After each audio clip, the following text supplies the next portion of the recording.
Give me the damn text message next time, guys. God damn it, man. He's gonna wait till that red button goes up so he can have evidence. All right, I got you. I see how you roll. Exhibit C, Your Honor, as I said.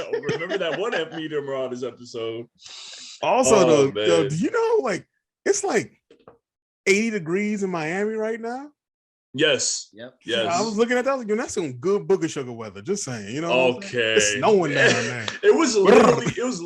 What's crazy? Huh? All right. Yeah, we've been gone on hiatus for like 3 weeks. Yes, we're still goofy as ever and still got the same jokes. Damn. Yeah, you know, you was down there moving. I heard you was down there moving that weight for 2 weeks. I was sitting by my computer. Like, first of all, we keep a lot of these things off the camera. How about that? No, man. That? What's wild? Stupid. All right, but no. What's crazy is that we literally just had 70 something degree weather the other day, and now it's like below 40 degrees now. I know. See, that's what I don't like about Virginia. They don't know how to be cold right. We about to be in the 60s come Saturday. It's so weird, bro. Like, I just don't understand the concept of what's happening with weather. But you know what? It's a norm where we stay. So you want to talk about climate change on the podcast? I was just about to bring it up. You want to bring it up? You want to talk about climate change? All right. I don't know if our demo would even care about that. But yeah, even penguins are sweating right now in Antarctica. Penguins are sweating. That's crazy. That's ridiculous, man. As my homegirl Greta say, how dare you? You God, bro. That's crazy. I honestly did not know that, but I mean, this is probably the warmest. You didn't know penguins could sweat? No, I mean, sure, but no, just the fact that they are sweating is like the fact that they are. That's wild as hell. I mean, but you know, did you know they can fly too? Penguins cannot fly. Yes, it can. Certain penguins. Seriously? I don't know. No. Man, get the hell out of here. All right. So we already started with the tomfoolery. No, but a random fact. A cheetah does not roar. It's a random fact. A cheetah doesn't roar? Mm-hmm. And actually, aren't they like becoming extinct too because they're so socially awkward? Like they can't breathe like that. No, I don't know about the social awkward part, but yeah. So yeah, like they can't really mate because they're so like, and they do a lot of inbreeding too because they don't really go out and mate. Anyways, I've been on TikTok and I follow a guy that does a lot of shit. You understand TikTok? Oh. No, but he does his facts. Not sponsored by National Geographic. We just want to put it out there. Thank you. He does his facts and he sources his shit too. So like, you go check the sources out his head. Yes, I do. I checked and I looked it up. Cheetahs are definitely going through like a very low breeding. Are you talking about the same guy that did the whole thing about the pelicans? Yes, the black dude. Yes, the pelican ones was killing me, dog. Fucking pelicans are assholes, man. All right, man. Shout out to him because his stuff really is funny though, man. And they're really honestly resourceful. He's funny. Yeah, he's hilarious. And I think he's part of a crew or something. Or I think they really? kind of feed off I know each that other. part. Yeah, I think so. I follow him on TikTok. He's hilarious to me. But yeah. Okay. All right. Off on that topic, we'll jump into the show, man. We do a quick intro. We'll finish it there, but it's been a while. It's been a long while. We've been gone for 3 weeks? No, I've only been gone for 2, and y'all left me out of one because. Was it?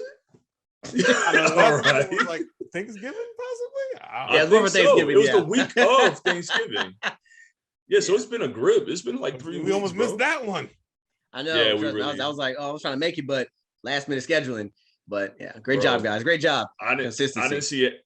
I didn't see it happening, but Thomas was threatening me, so I was like, "All right, let's do it." All right, Suge Knight. That Pittsburgh came out real quick, man. I was like, "Oh wow, easy there, buddy."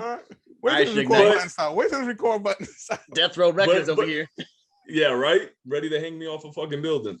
But so as you can see, there's 3 of us. Our 4th man couldn't make it. But we're gonna keep the ball rolling, keep it going.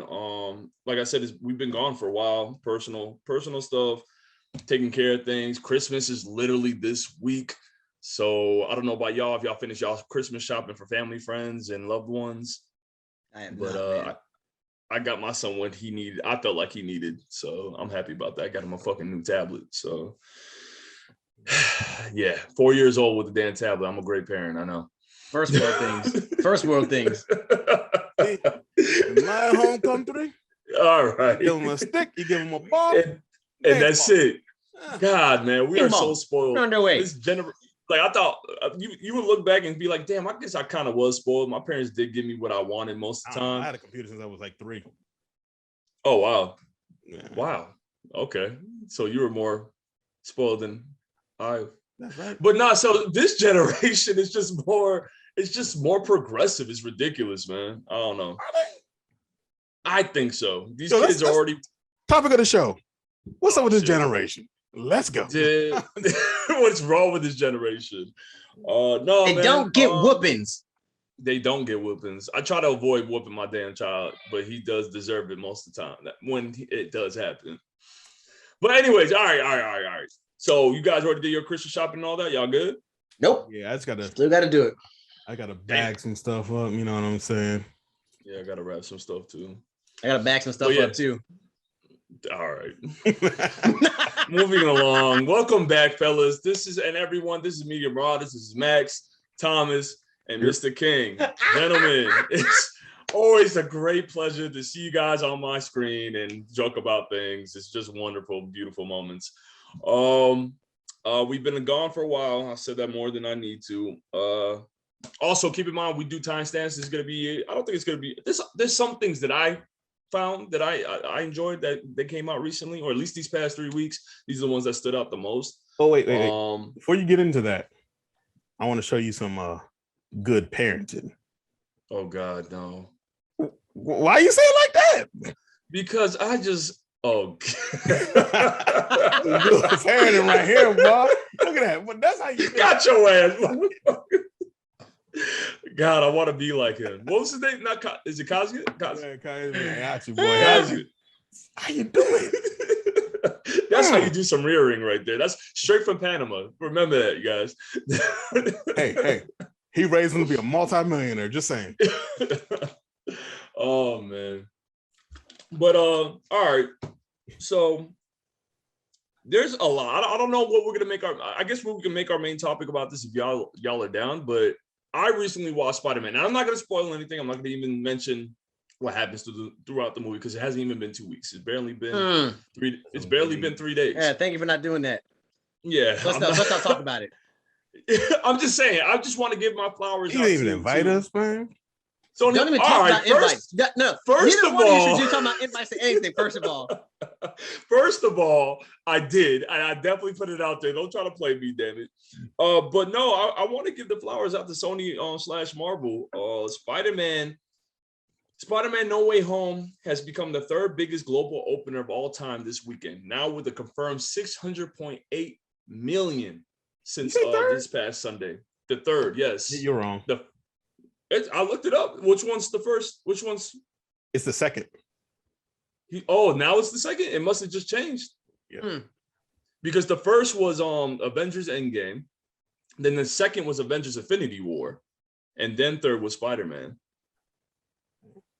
Also, they are they saying that it's been confirmed that it's the 2nd now? Was the 2nd? Oh wow, second biggest box office. Wow. So I looked this up this morning, bro. So that just must have changed since this afternoon.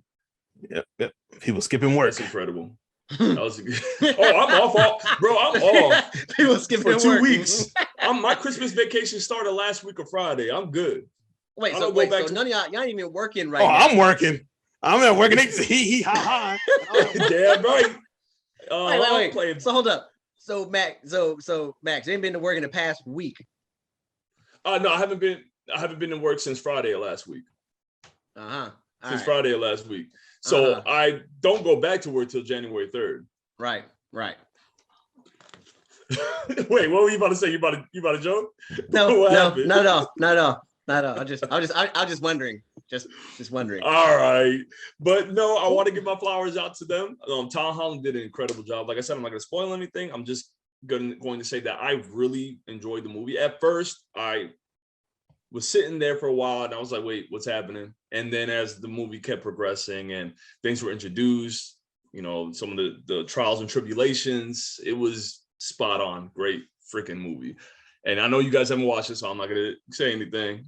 But when the time comes and y'all do watch it, it's 2 hours and like 40 minutes. Yeah. But it's worth it. In my opinion, it was really worth it. Anything worth that? Hey, it's Spider-Man. I'm very biased, so I'm always going to say yes. I love Spider-Man. I always will. And you like the Spider-Ham more? No, don't try to play me. Don't try to play me. Even though when he was first introduced, I forgot the guy's name, the comedian. John Mulaney.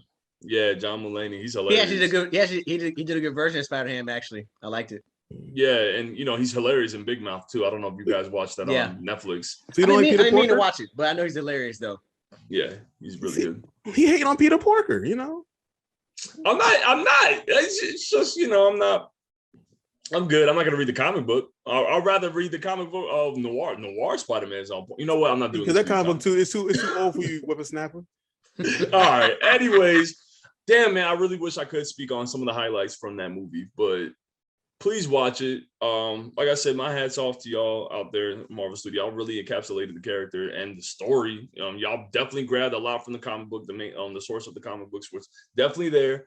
I will always suggest for people, if you want to get into Spider-Man or you kind of have an interest, I would tell you to read one more day, the comic book issue of Spider-Man, one more day.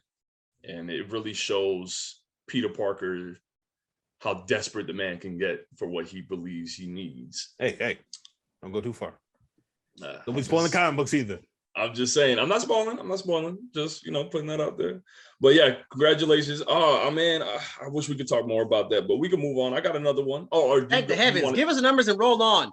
God. I'm just saying. God, how much money did he make? How much money did he make, Max? How much money did he make? Come on, dog. 600.8. All right, 600.8 million. Next subject. You sure? So are you sure? Because you were wrong about him being in third. God. Hey, like I said, it might have changed. I wouldn't be surprised if it changed by now. But yeah, like globally, and this is global, and this is not just in the States, obviously. That would be crazy. But yeah, y'all want to jump in with y'all next one? Because I got like 3 other ones here. Well, I will jump in since you were talking about TikTok earlier. There it is. TikTok earlier. I love it. Yeah. I love it. It's so time consuming. So the company that owns TikTok, you know, which is a Chinese-based company, which is nothing wrong with that. It's just that they have been buying up a lot of video game studios also. Well, they've been buying a lot of stake in some things. I think there's a few games that had things changed over it. But in this current year of our Lord and Savior, it's Christmas, baby. Do it right. It's great, our Lord Christmas and Savior. week. I thought about doing a joke there. I was, you know, I'm going to stop. This right there. But, there you go. So they bought pretty much Turtle Rock last week, which is the people who did Back for Blood and all that. Play Entertainment, Jaeger Development from Spec Ops The Line. Clay, I don't know if you ever played the game Shake. No? Probably not. But Sumo Digital, they just bought them, which is like, they've been buying up pretty much, like they worked on a Little Big Planet and some other stuff like that. Monthly, I never heard about Stunlock Studios. Wake Up Interactive, who just released Ninjago for the Switch, and Fact Shark Games. They've been pretty much buying up a lot of games, gaming studios, and it's like, it's interesting because, not to go anti any country, but when Tencent's been buying up these games, it also comes with the companies have to operate differently once they take that money, because with them buying, like Tencent buying them up, that means they now can't do anything that's considered offensive to Chinese culture whatsoever. Oh, and we definitely had, I remember a video game, I forgot what it was called, I'm gonna look it up, but they went through an issue where studio released their game and there was some kind of propaganda, like little funny propaganda about Pooh Bear or something like that, and China told them it was so offensive that China got involved and they had to take the game off. And that's things like, I know Tencent also has stocks in, I believe, like 2K or something like that. I can't remember, I'm not 100% sure, but Tencent has stocks in a few of those companies, and I'm like, it's interesting because a lot of people aren't really paying attention. They're just like, oh, Tencent acquired another company. I'm like, well, how okay is that? Like, because I don't think it works the other way. Is the worry more of like and I heard what you said is more of because of it's, if anything's offensive by their country, that there won't be any kind of release, or there'll be heavy censorship. But like, are there any other like worries, like concerns, or people are concerned about? Well, yeah, because there's also like say if you use TikTok in like their version, I can't remember the name of their version of it, but it has a piece of the system wrote in so they can make sure that children are only on it for like 30 minutes or something like that, out of like only on weekends. Oh yeah, they're breaking down on that. Yeah, I heard about that in China. So they're putting code and stuff so they can be in more control of it. So the game was Devotion, by the way. The game I was talking about, that they put some offensive propaganda, political stuff in there, and China got involved. And that's the thing, is like, how okay are people with this? It's like, because it's like, I like that. I would love to visit China at some point, but I'm also a person, when it comes to my art, I like my art to not really be censored as much as it already is over here.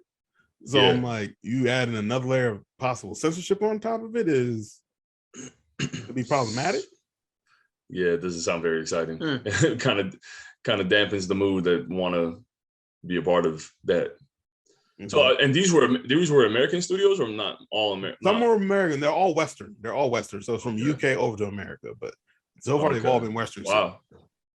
It's like, so these people are like, they're pretty much just taking the money and be like, oh yeah, have the studio, you're good, or they become a part of the company, or I guess become part of Tencent because they get acquired. It's like being acquired by Sony. Absorbed. Okay. So that's crazy. It's, I guess, like, the money is there, but like, can you still create what you want to create? Like, I don't know, because I also don't know what these contracts look like and how heavily involved Tencent is in the day-to-day once they acquire a studio. Which I'm thinking of, if someone acquires, like, if you put money, like a large sum of money down for a company, you're not going to just be like hands off. Right. Yeah. My money's involved. I don't know what's going on. And I'm not too sure how I feel about it, because I mean, I guess it just depends on the games and what the point of these games may be. Like, I don't know. I can't really talk shit about it until it actually happens, I guess, or when it starts being implemented.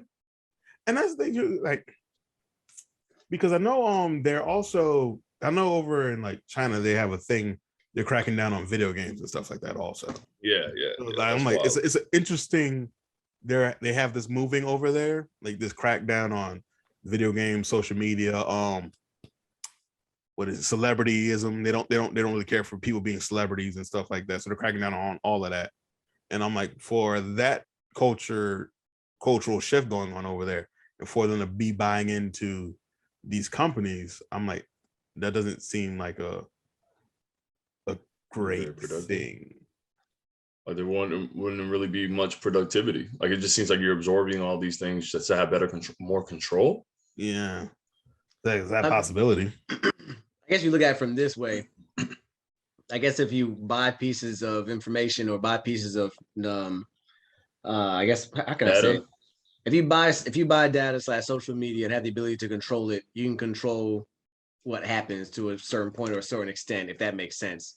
Not saying that not saying they're trying to control celebrityism or people having their opinions, but you can control what people say about your specific country, I guess, in an aspect. So like you were saying a little earlier, they can control how people perceive their country. So if like you said, China's buying things and they say, oh, well, for instance, if they're to buy Instagram and then they police Instagram, it's like, oh, you can't do that.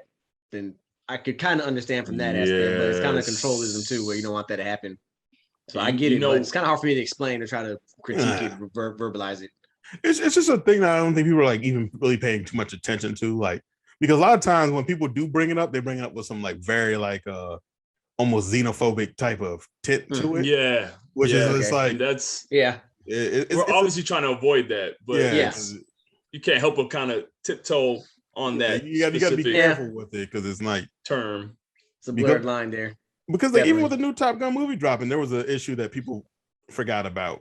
Like, it wasn't even a big issue, but for me, it wasn't a big issue. But I remember like huge Top Gun fans, when they saw the first trailer, they realized there was like a patch on Tom Cruise's jacket that was changed because I think it was the free Tibet patch. Okay. But since the studio who's working on it has money involved in China, they're like, ain't no way you gonna have no free Tibet patch in our movie. Yeah, so exactly.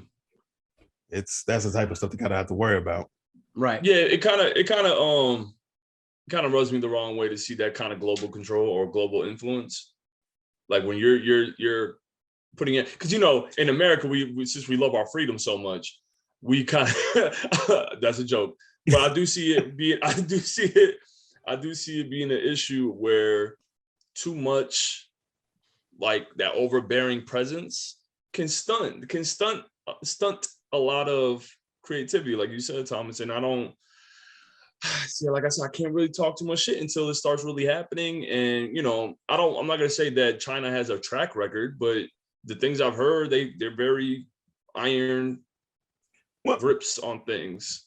The other thing is, I would say look into the investments from Chinese companies around the world. Like there's I think Univision did a story about the investments in Latin America and then the investments in Africa and stuff like that, which they were pretty much taking over countries by giving them loans and them not being able to pay it back.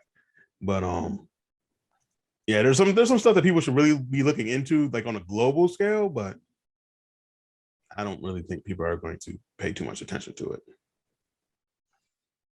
Yeah, well, no, the down is over. Let's keep moving. No, I mean, there's obviously a conversation here. It's just I know it's something that, like, when did they start doing it? And we can move on to the next one. But when did they start? When did this happen? These ones are just the ones from this year. Oh shit! So it's been steadily. Like, I think they acquired, like, not acquired. They got absorbed. I guess would be the right. Like that was 2K. I think they have there. It's one of them. Like Blizzard, something with Blizzard, I believe. Oh yeah, that makes it more. That wouldn't make me that surprised because 2K is definitely a big one. It's like they have. Well, at one point they had a good 15.68% stake in Blizzard. Oh wow, and Blizzard's definitely StarCraft. Their big one is StarCraft, right?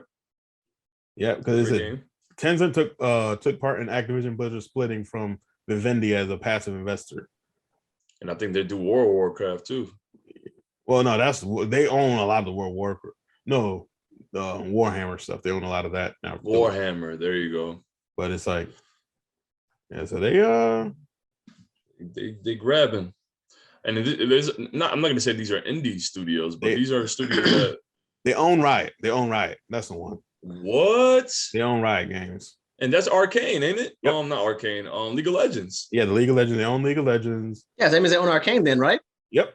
Yeah, technically they do. Yeah. They own 40% stake in Epic Games, 84% in Supercell, 100% of Shark Mob. Grinding Gear Games, the people do Path of Exile, they own 80%. Fat Sharks 36, Funcom, they own 29. 20 of a company called C. Bluehole, the people do Players Unknown Battleground, they own 11% of them. Frontier Developments, 5% of Ubisoft. I'm kind of curious to see what other countries have, how much claim they have on some of these studios. Not even just in games. Like, let's look outside of games too. You know what nation owns 100% of everything they create? Which one? Imagination. So that's enough for Media Marauders tonight, guys. We're sorry, everyone. We all have a good one. Have a great day. He's like, gotta get on the dad joke right here. Way to send them out there, guys. Thank me later, dad jokes. Thank me later. God damn it. I hate it. I swear if that's the first time I ever heard that, it's going to be like, was that the first time? Did you hear that before? That was my first time hearing that one. You're welcome. You're welcome. You're welcome, Max. That's what I'm here for. I don't think I ever want to put my son through that. I will never. Nah, he can say one thing to you, it's gonna come at you like you're gonna feel it in your bones. Like, what is imagination? This? Yeah, motherfucker. I brought it back 10 years later. God. All right, man. But I am curious about more. I think we should definitely keep an eye on this more. And I am curious about what other countries, how much state ownership they have on media in general, like video games, movies, TV shows, or just studio wise. So well, that's the thing, it's a global thing, but it's I think Tencent is just one of the big ones, right? Like it became a big one out of nowhere. And like I know Saber Interactive, they're another one who did a big global acquisition. Sabre. Saber Interactive. And there's a few of them, like, and whoever brought back not Midway. One of those companies that was gone that came back out of nowhere. Midway. I was just thinking about them because of that game, The Suffering. Really? I don't know if you guys remember that game. Huh? No, I'm good. But The Suffering was apparently a really good horror game. I'm on my horror game stuff now, bro. Like I'm trying to get them all. What's one who did Saint Row back in the day? Saint Row developer. Don't bother me now. Like whoever that 2K? No. Because that show the air right quick. THQ, whoever, like Deep Silver Volition, THQ, whatever happened with that wasn't originally Deep Silver Coke Media. Oh wow. One of them, actually, I think all of them are now acquired by somebody. Like, because it went defunct, and then someone bought the name for THQ and acquired a whole bunch of companies afterwards. That's wild, man. It's to see behind the scenes of this type of stuff. Like you kind of have to. That'll kind of make me paranoid with being one of these small studios. Like, who's going to try to grab us, and how much are they going to conform us to their ideals and shit? So yeah. I don't know. They got the money. I'm for sale. Yeah. You know what I'm saying? Well, I'm personally for sale. My ideas are for sale. I got. I'm like, I gotta say that I can't say that thing. You know what I'm saying? Like, don't say yourself too fast. Yeah, it's like $2. Let's go to the corner. There's some generational curses there that we might have to evaluate before you say some shit like that. Yeah, be careful what you say. They're like, "Oh, you for sale, huh, boy?" So dumb. Oh God. But yeah, that's who said himself. Just random over there. Shout out to all the studios, man. I hope they're treating y'all nice. So y'all ain't just selling your bodies out there. Like some people we know. And some people are so willing to do. I said ideas. My ideas are for sale. There you go. Clarify, baby. You know we're gonna attack you. All right. Oh man, y'all are funny. Thank you, there, Mr. Tom. That's actually very informative. I definitely want to keep my eye on that. And I'm interested now. I honestly want to see what else is going on with that. But what we got? We got a couple more minutes. What y'all think? Y'all want to jump to the next one, or we could? I don't know. What's the next one? I was thinking about like 5 minutes. I could. Oh yeah, go ahead. Yeah, go ahead. My bad. Huh? Did you freeze? No, he didn't freeze. He's appalled right now. That's his appalled face. I had to stop. I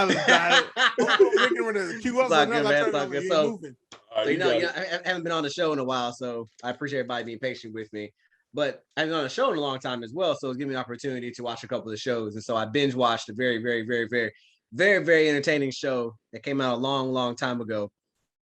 And it's funny because the show is rated as a comedy and a drama, which I think is pretty interesting because I didn't think of it as a comedy, to be honest, but I did find myself laughing at certain times in the show too. So back in the day, the show is called Suits, and it was on a broadcast called USA, which is still on today. But there was a point in time where I honestly believe USA had really controlled a lot of shows and network time of different companies and brands. They had WWF at one point in time. It was Suits, and then they had Burn Notice. They had Psych. They had so many different great shows, but Suits was one of the shows I think stood out to me the most. How long it had a good run for 9 whole seasons. So I watched it all. I watched it all throughout the beginning of last month into the end of this month. And I spanned it out watching a couple of shows and everything. But I'm telling you, if you haven't watched Suits before, it's grade A work, my personal opinion. I can't stress it enough how you have a character by the name of Mike Ross, who is there's 2 main characters, Mike Ross and Harvey Specter. Harvey Specter is a longtime lawyer, business lawyer, contract lawyer, business lawyer who works for a firm. And Mike Ross is just a pothead pretty much that has the keen ability to remember anything that he reads and can understand it. he can apply it to any situation, and he has like a photographic memory as well. Yeah, so it's a crazy concept that you think to this day, like, why didn't I think about that? But I know some people. I know one person I used to work with in the past actually had that capability to do it. And if you meet somebody like that, and you're just like, what are you doing wasting your money? What are you doing wasting your time here, man? Like, it makes you think. It makes you think of the aspect like you can be doing so much. But I think I like this show so much though because Mike Ross actually understood that process when he started working with Harvey Specter. And he only started working with Harvey Specter because, like I said earlier, he was doing a lot of smoking, a lot of weed. And unfortunately, one of his childhood friends got him into trouble where he needed him to deliver some weed somewhere and got caught up. And to get away from the cops, he stumbled upon an interview process with Harvey Specter's law firm. At this point in time was it? I'm going to lie to myself. Well, her law firm was connected with Gina Torres, who played as Jessica Pearson. Now, if you don't know who Gina Torres is, you're missing out on a very beautiful lady. Yes, Gina Torres. She's very, very fine, boy. Was she the one that Thomas just pulled up on the screen real quick? No, that was that's Miss Rich Lady, Megan. You don't know? Yeah, you don't know the one married to the prince? Yeah, she married to the prince of yeah. Oh, Megan Markle. It's probably never see I it. knew she never familiar. like. Yeah, I really didn't even know her name until she became married. But to be honest with you, I knew her from the show first of all. Yeah, she was one of my favorite characters on the show.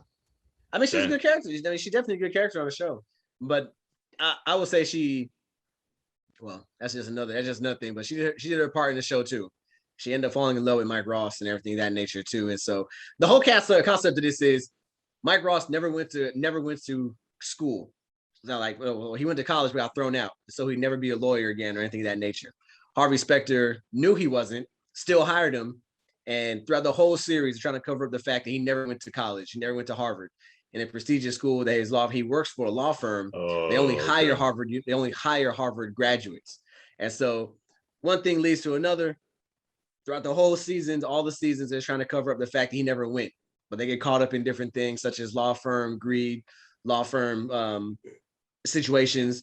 And it's really hard to explain in 5 minutes. But if I were to give it somebody to watch as a binge watch, this is really, really, really worth it. And you see a lot of people that are, I'm not going to say recycled, but utilized wisely through the show as well.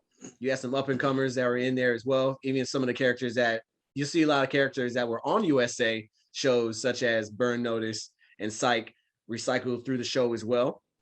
And what I like what they did about this show as well is they brought Mr. I'll never say his first name right. I think it's Dule Hill, the partner on Psych with Spencer. Yeah. And I think it's so interesting seeing him. And because I watched what was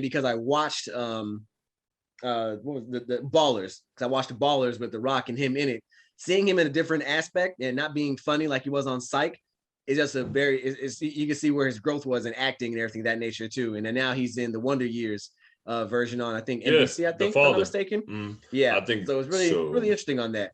But the show itself is really good. It has a really good plot to it.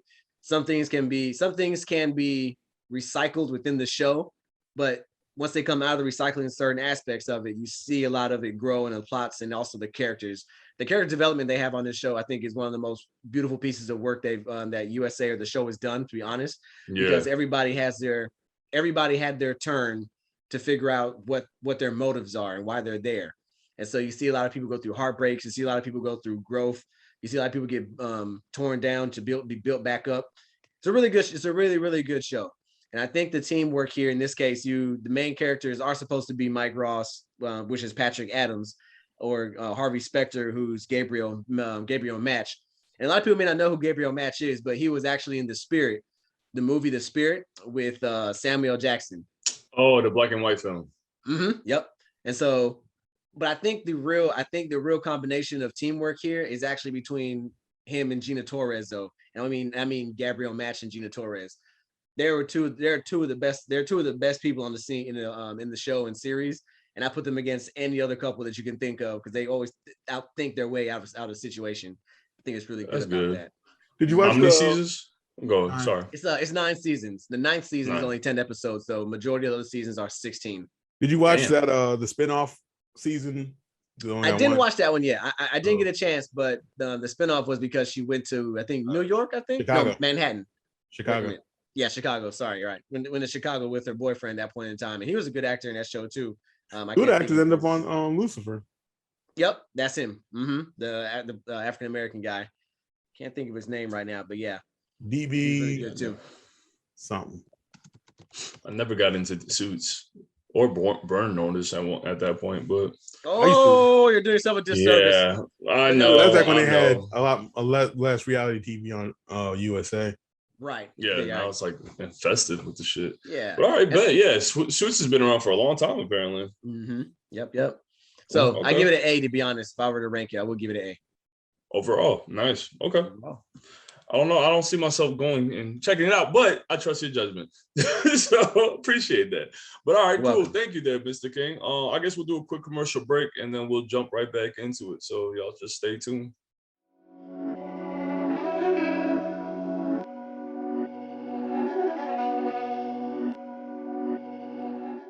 Let's do it. All right, welcome back. This is Media Marauders. We did a quick commercial break and we're still jumping into some of these other topics. I guess I'll jump back in. I'll take this one, and I want to give my flowers out to another game studio. Not games. Well, Supergiants. They made the game Hades, and they won. They're the first video game to ever win the Hugo Award, and the Hugo Awards was first presented in 1953 in the honor of best works in science fiction and fantasy. And if you don't know anything about Hades, it's a roguelike game where you're in a constant loop of reviving. Like once you die, like your Hades, Zagreus is his name, right? Yeah. In Hades, I think the main character's name is Zagreus, and he's the son of Hades, and he's the son of Hades, and he's trying to escape the Tartarus, or I guess the underworld. Yeah. So Tartarus. he could be Tartarus. Yeah, it's Tartarus, right? I think so. Yeah.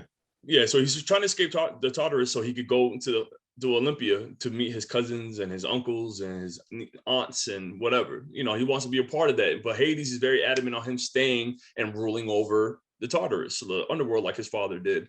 So you're, as Zagreus, you're in this constant loop where Hades, like, it's just an interesting concept that Hades, your own father, is stopping you. So he knows you're dying. Each time you die, you revive back into hell pretty much. And you start the process over again. And as the game is presented, every time you die, something new is to be seen, some new dialogue, new characters, new development, new changes within the world. And you can add on things throughout. Whenever you're out fighting enemies, you have things that can potentially help you. You find more people out in the Tartarus that can help you in your journey as well. They got these things called boons from the gods, which are pretty much upgrades for Zagreus. And he can use some of their abilities to help him to progress. And it's all Greek mythology. So if you're a big Greek mythology nerd, you'll love this. The art is very, very beautiful. The voice acting is great. And the dynamic, the whole father-son dynamic between Hades and Zagreus is like, if you have daddy issues, you'll be like, yep, this is it right here. Okay.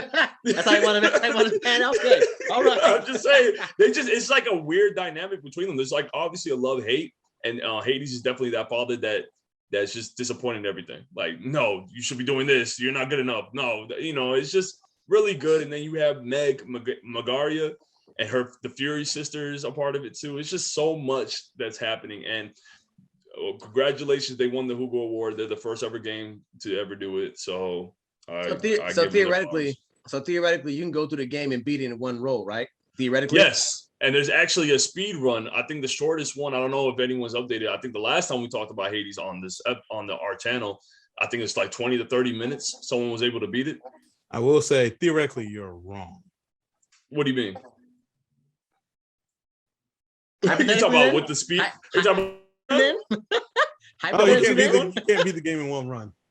Yes, you can. All right, so now going.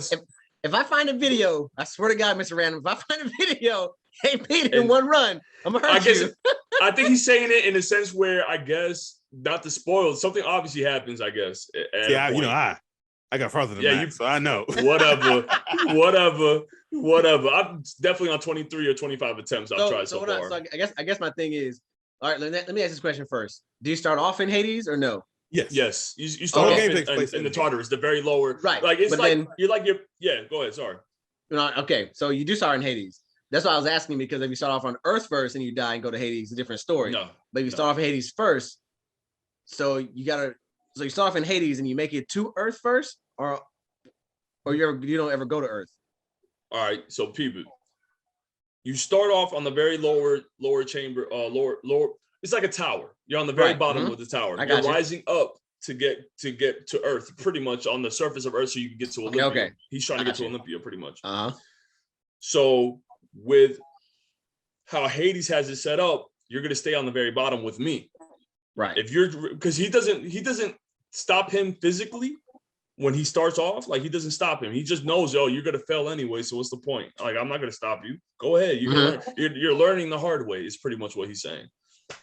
So like, it's like a tower, but you're building yourself up the tower instead of going down the tower. I guess it's one of those kind of concepts. Right. But it's a great game, man. The story is really fascinating. I really appreciate like I said, the art style is really on point. Art style is phenomenal. Yeah. Supergiant's art style is always phenomenal. Yeah, Supergiant. I think they did Bastion. Bastion. There you go. So it's free for the PS4? Is it free to buy? It's not free. It's not free to buy. It's not a PSN. Like, I think I got it for like 20 something. Yeah. It was a PC game first, 20. No, staying there then. Never mind. It's not free. It's a game. It's worth it. Honestly, like the amount of times that I have failed, like, I don't get frustrated. I honestly don't get frustrated because there's so much more that's being added. Like, of course, especially if you get to a certain point, you'll be like, damn it. But then once you get back to the very bottom of Tartarus, you see so much more dialogue, so much more events. I mean, things that happen. And the way it's like a running joke with the other NPCs whenever Zagreus fails. So some of them will be like, "Oh, you're here again, huh?" And some of them will let you know, "Oh yeah, that one enemy you die from, they're known to be kind of vicious." You know, they kind of give you pointers too, like if you pay attention. Question. Okay. Did you ever play Transistor? No, but that's another one from. Yeah, because when I was playing Hades, it felt a lot like Transistor. I might have played that one. That's one of those games that's been on my radar since like I got the PS4. There's one of those games that came out around that time, early. But congrats once again, Hugo Awards. It's an achievement, at least within the video game community, that they were the first since 1953 to now. That's incredible. So that just shows the mantle and the how good of a game it is, honestly. I'm looking at this video and they changed some of the way the characters look over the years. Oh, for the PS4? Yeah, well, it was showing Nyx and she had her hair covered. I was like, Nyx did not look like that when I was playing. Yeah, on the PC, on PC it was I have it for the PC, so every once in a while I jump back on it. But yeah, I know the PS4, the console versions, I guess they revamped some things, maybe added some things. Oh, okay. Get on a good old console. Yeah, wow. This guy, man, it's so dumb. But yeah, I'll do that. We'll move along from there. And I have one more topic. What's up? So you still ain't you ain't ever beat Hades? No, I only got to the last boss and I wasn't able to defeat them. And it was a long time. For me, especially with a game like this, I had to sit down and just keep playing. So I say I did it in like 3 days. All right. I've had this game since I think the beginning of this year, I want to say. And Flex. on and off. I've been playing this game on and off. I am a failure at Hades right now, but I will be getting that. I will be getting it. I promise you. But anyways, want to humiliate me some more? You good? Oh yeah, we'll keep going. Dick. I want to talk about a TV show that recently came out this past couple weeks. Cowboy Bebop live action, man.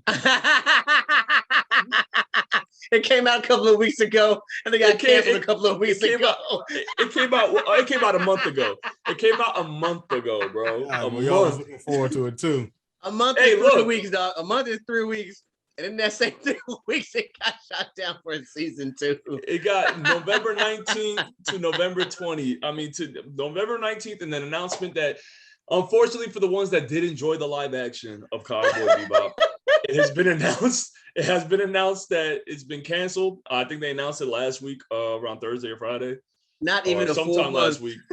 Not even a full month, bro. And that's one of the first for Netflix. Netflix usually doesn't do that. They wait at least a month. No, they did the same thing with what was the other one? Not No, Carbon, my bad. The reviews came out very quickly about it. Sorry. I was thinking of Death Note. Sorry. The reviews came out very quickly about it. It was trash. So what I'm hearing is don't watch live action animes from Netflix.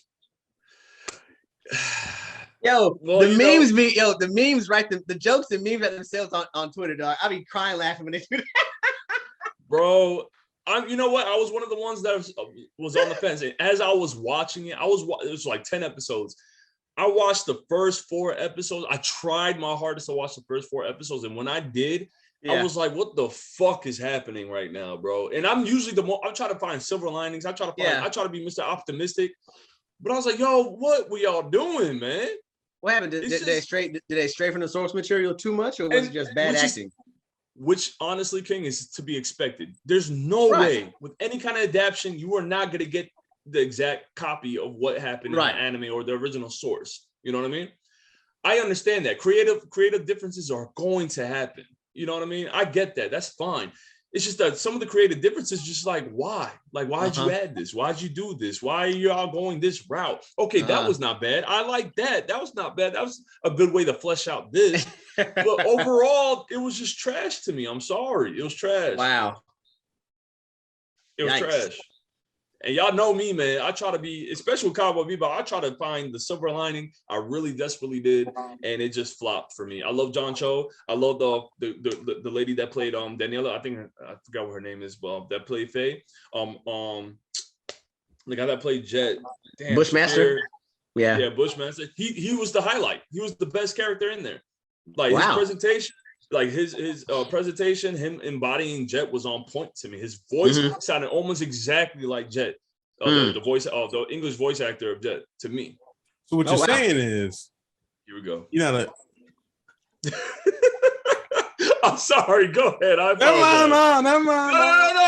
ahead. I'm joking. I'm sorry. I'll finish it for him. What he's gonna say here, Max, is you gotta stick by your convictions, man. Because Transformers is horrible. I will fight that shit to the end. Transformers 1, 2, 3, 4. Transformers 1. Oh no, I finished it. No, I finished it though. No. I did finish it. No. What he's saying is, what your answer should have been was it was a perfect 10, no matter what happened. Because I defend Transformers all the way through. You can't tell me nothing. Hey, listen, I'm coming to be crazy about Bumblebee, and I'm like, shut your mouth. It was 100 out of 100, first of all. All right.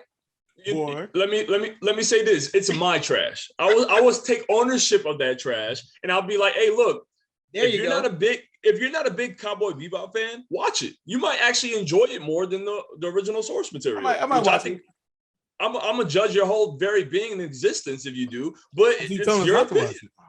I'm saying watch it. I want you guys to watch the live action, and once y'all do, watch the anime. And then if y'all say that live action is better than the anime, hey, let me tell you what's so funny about that. My new boss, shout out to him. He actually gave me Fire Force manga for the first time, my first manga for Secret Santa. Nice. But hopefully he doesn't watch this because I don't want him to follow me on this YouTube. But you don't know what the fuck I'm doing. I don't need to know what I'm doing. But it was so funny because he was talking about Cowboy Bebop. I was listening to him and he was like, I fell asleep every fucking episode. And I was like, was the live show that bad? He was like, no, this is the anime. And I was like, oh shit. Shit. I was like, don't let my captain of the ship hear that. I don't like that. So you pretty much you know what? I don't need to lies. I got you. Cowboy Bebop is a perfect to go to sleep show. Y'all are bullshitting, man. I probably should. I thought he was talking about the show because I heard so many bad reviews about it. I was like, no, live action is that bad? He was like, no, I'm trying to watch the damn anime, dog. And I was like, no, I can't be that bad, man. It can't be that bad. I've told y'all multiple times, it's gonna be. I think Cowboy Bebop is an acquired taste, but I think cinematically and the character, the development throughout, like just the embodiment of what Cowboy Bebop is supposed to represent is very beautiful to me. You know what I mean? But I know the whole episodic type of anthology type of type of approach isn't for everybody. Mm-hmm. A lot of people like clear cut ended stories, and the way like, oh, you said what? So what happened the first season of The Witcher? People like, nah, don't do anything special like that. Just give us a straight story. We ain't playing. Yeah. I know a lot of people are up in arms about The Witcher, how they did the time differences. And you know what? And I'm glad y'all brought that up because I'm going to have to go watch season 1 again because I lost track somewhere and I was just like, where the fuck did he come from? What the hell did he come from? And I didn't put it together till we got to the end. I was like, God damn, there were different timelines. I had no idea. And I was just like, I was like, come on, man. I mean, don't get me wrong. It was good. Don't get me wrong on that. It was good. But I just lost track somewhere because I was just like, huh? Yeah, that doesn't make sense. It didn't make sense here. Yeah, because I know myself. I get up sometimes and just go to get a drink or something like that, and somewhere along the line of me getting to go to get a drink, they switched to the timeline. I was like, oh, yeah. It definitely did very subtly explain when the time differences were happening. So like you have to really pay attention to the dialogue for that. It's the Witcher. I'm not gonna go too in depth on it because I believe our other co-host wants to speak on it at some point. But like The Witcher has a whole the first season is based off of like 2 books, which I believe those 2 books aren't even the first books. Chronologically, the first stories. Right.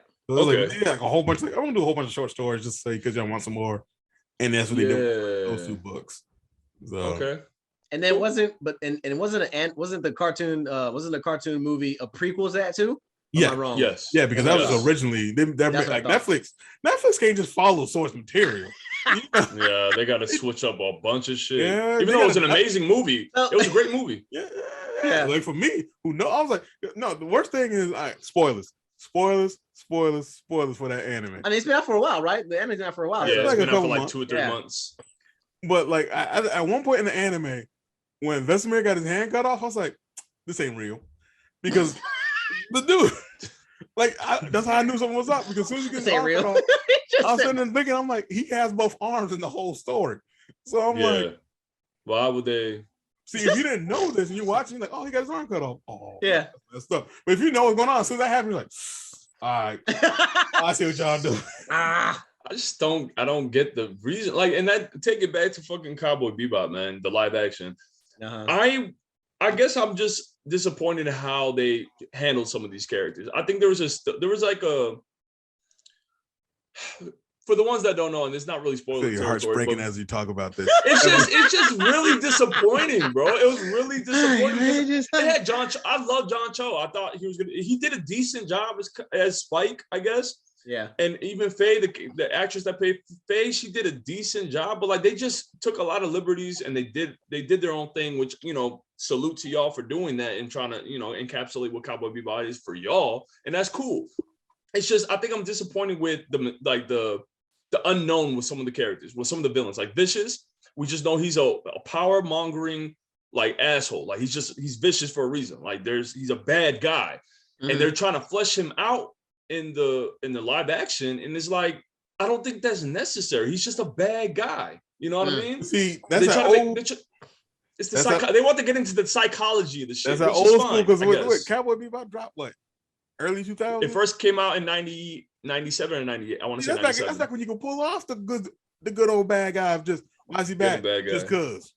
Yeah. Because something happened to him just cause. He woke up. But I'm about to be bad, And the way they incorporate Julia, which is the love interest of Spike, the way they really fleshed out her character is like, we don't need that. We don't need it. It's not necessary. You have to now, man.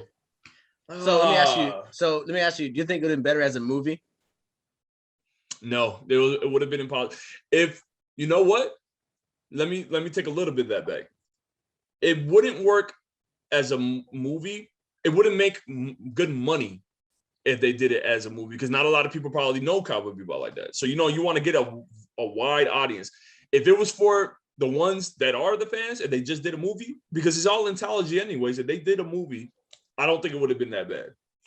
You know what? I have one thing I would say about these Netflix and stuff. When it comes to get ready for One Piece, by the way, y'all. Get ready for One Piece, by the way. By the same studio that did Cowboy Bebop. I don't even care because I already got my good One Piece adaptation. I don't need a live action.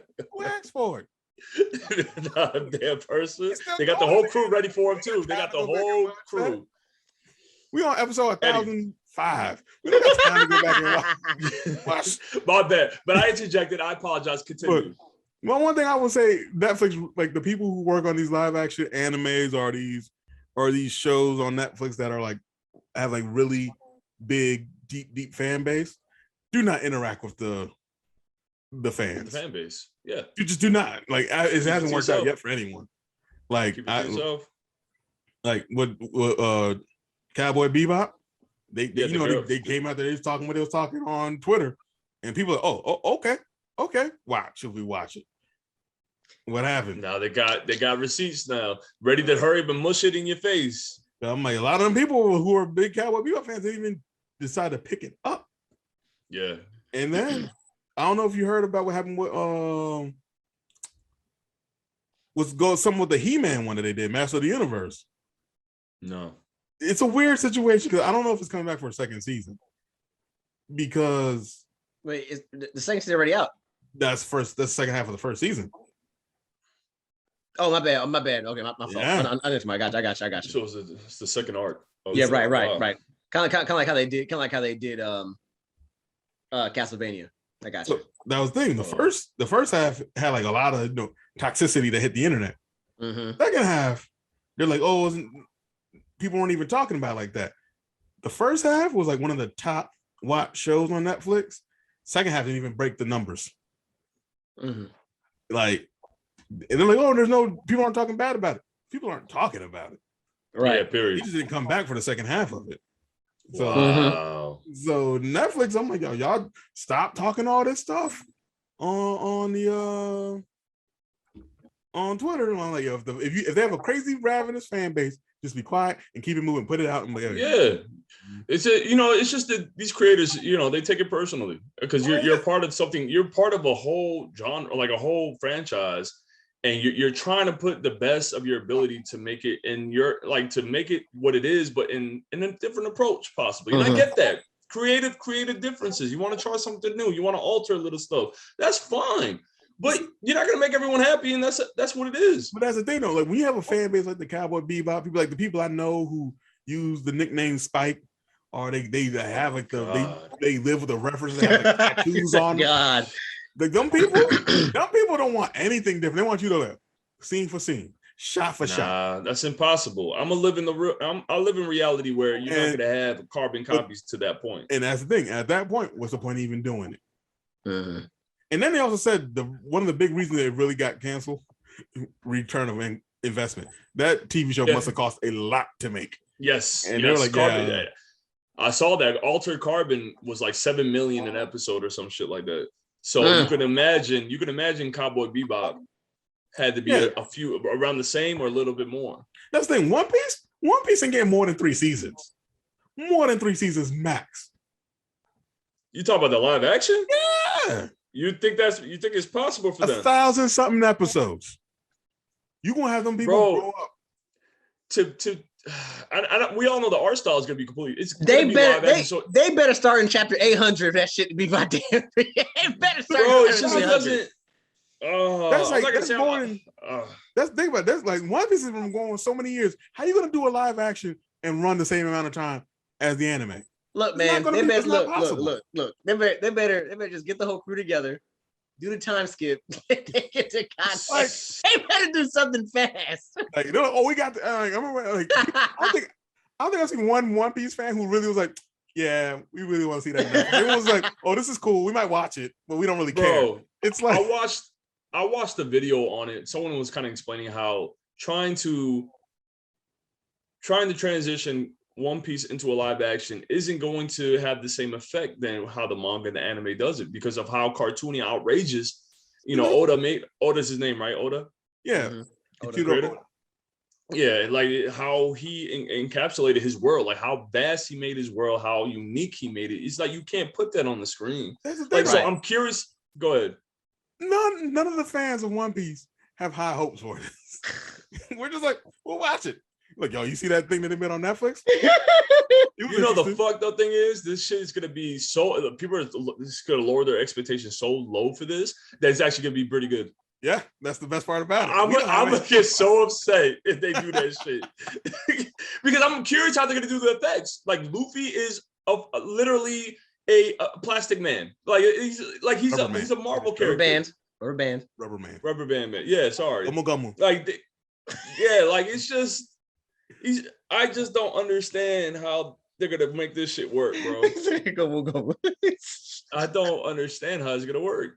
Yeah. Like Zoro with his 3 swords, I can see how they could try to make that happen. Sanji with his, his kicks, great. Usopp, loud and outrageous. Wait, Nami, fine. Think about how much the budget is going to go up post time skip when Sanji's catching on fire, kicking people. Yeah, Zoro has a move technique when there's like 3 of them, like he becomes 3 of them in one person. What the hell? See, I gotta hurry to catch up, man. I think you missed that actually. No, he ain't missed it. He ain't missed it. He just ain't he ain't got to that part yet though. I'm still on Thriller arc, Bark, or Thriller Bark arc. Yeah, he hasn't gotten there yet. Golly, Ace, bro, Portuguese I Ace. got it. Enmu? I got how you gonna do Enmu? My boy how you Ace. gonna do that light dude? I'm trying to see, and that's one of those because like the Cowboy Bebop live action has not made me bitter at all. Like I didn't really think it was going to be good anyways. I was trying to I wanted to have faith that it would be decent enough, and it didn't. Yeah, I F it.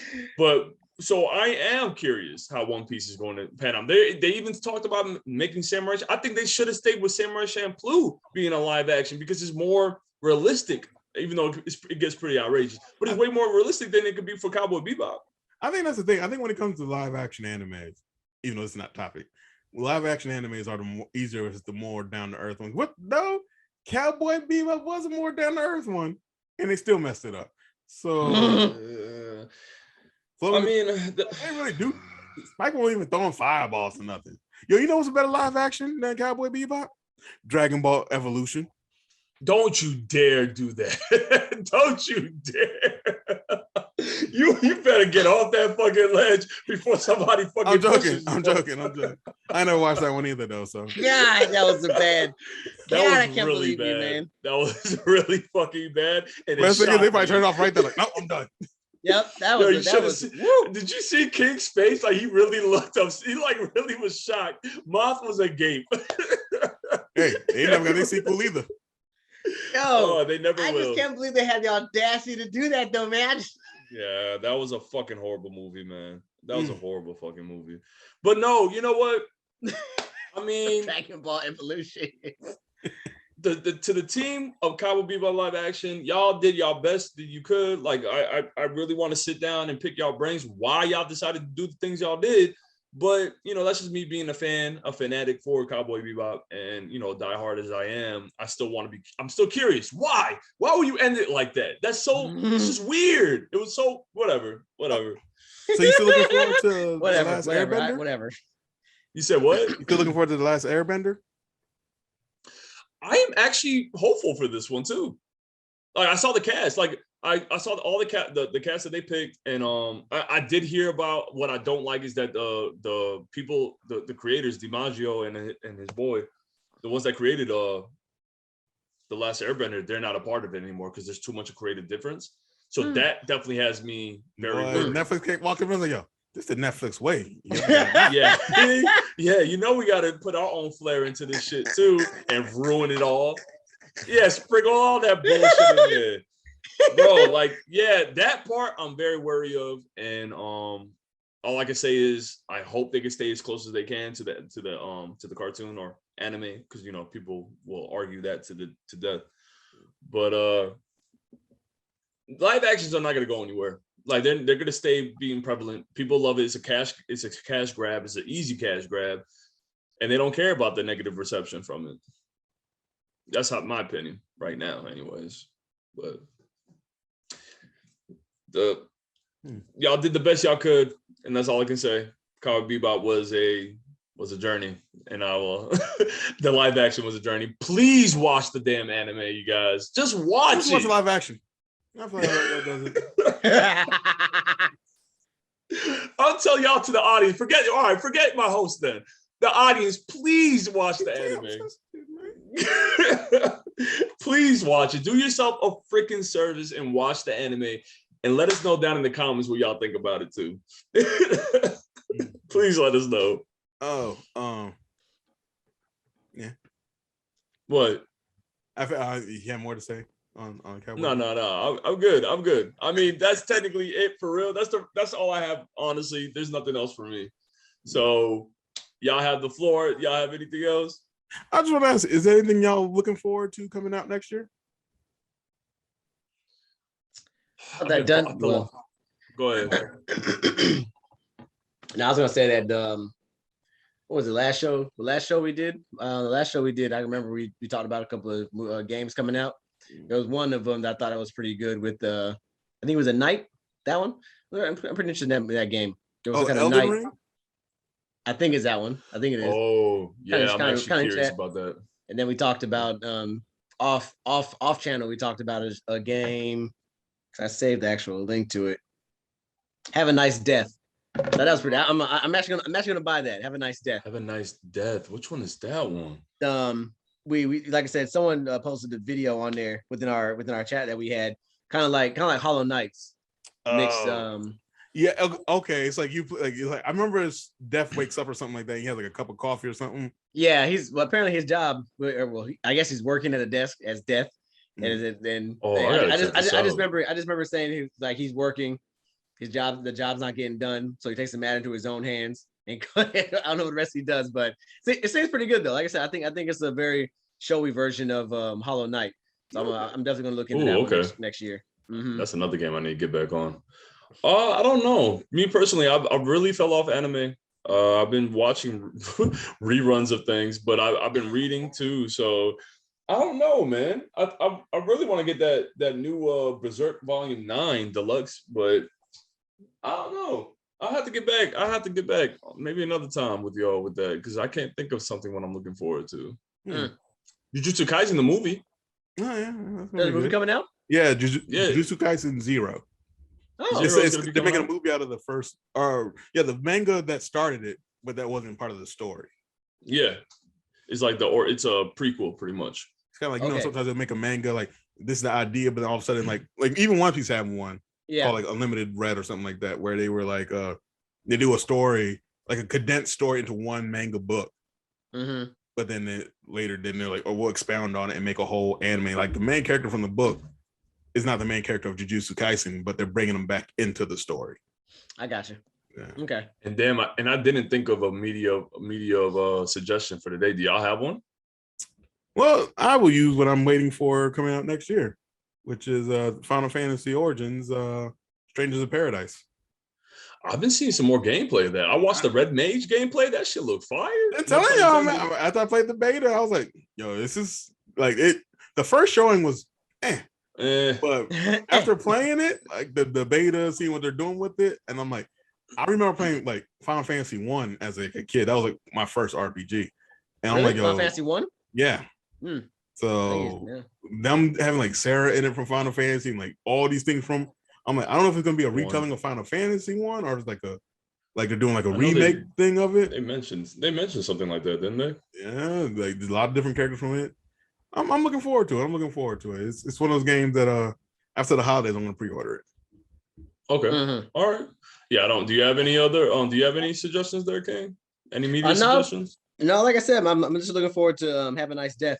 It's a little so like I said, I think it's gonna give me a little playful game time to play. I think it's pretty good. Oh, and watch Suits. I haven't watched Suits because that one of my favorite shows right there. Suits. Yeah. Oh yeah. I mean, Suits is a good one. I'm gonna. What's the other one I was gonna start? I was gonna start another one. I think I might watch Psych again for the hell of it. You know, I haven't watched a new movie yet. Oh, it's on Psych? Peacock, right? The new one. I'm probably gonna take because you got to pay for it this time on Peacock. So I might take the plunge and subscribe to Peacock. Well, good luck with buying that. I'll watch it before you.